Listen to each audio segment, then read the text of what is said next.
আসসালামু আলাইকুম বন্ধুরা, তোমরা সবাই কেমন আছো? আশা করি তোমরা সবাই ভালো আছো। তোমাদের দোয়ায় আমরাও খুব ভালো আছি। আজকে আমি বানিয়েছি ছোলা আর আলুর রেসিপি। চলো শুরু করা যাক। ছোলাটা ধুয়ে নেব।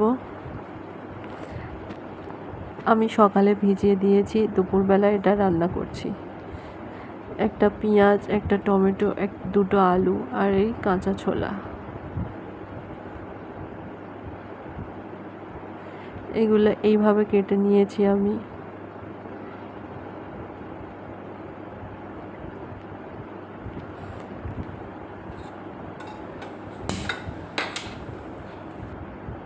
গরম হয়ে গেলে সর্ষের তেল দিয়ে দিলাম।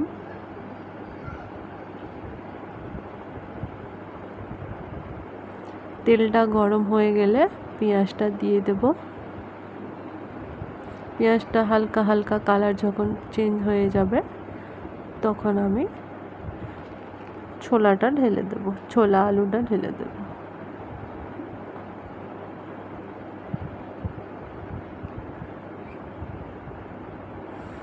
আলুটা দিয়ে দিলাম, ছোলাটাও দিয়ে দেব।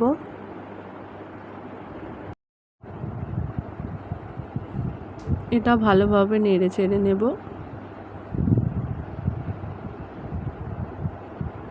ভাজা ভাজা মতো হয়ে আসবে তখন আমি মশলা দিয়ে দেব। ভালোভাবে ভেজে নিতে হবে।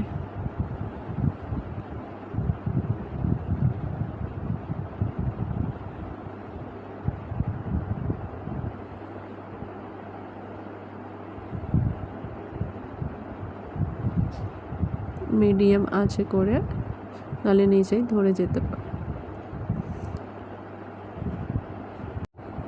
ঝালের গুঁড়ো, হলুদের গুঁড়ো, ধনে গুঁড়ো, জিরে গুঁড়ো আর লবণ। যে যেরকম লবণ খায় সে সেরকম দেবেন। টমেটো দিয়ে ভালোভাবে কষে নেব।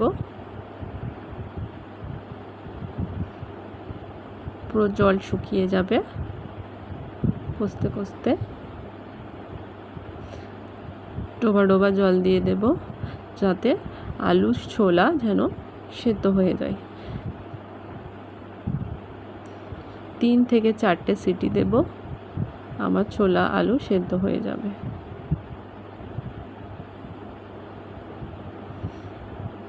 তিন থেকে 4টে সিটি দেওয়া হয়ে গেছে আমার। দেখতে পাচ্ছ আমার ছোলা আলু একদমই সেদ্ধ হয়ে গেছে। যারা ঝোলওয়ালা খেতে পছন্দ করো তারা জল দিয়ে একটু ঝোল করে নেবেন। আর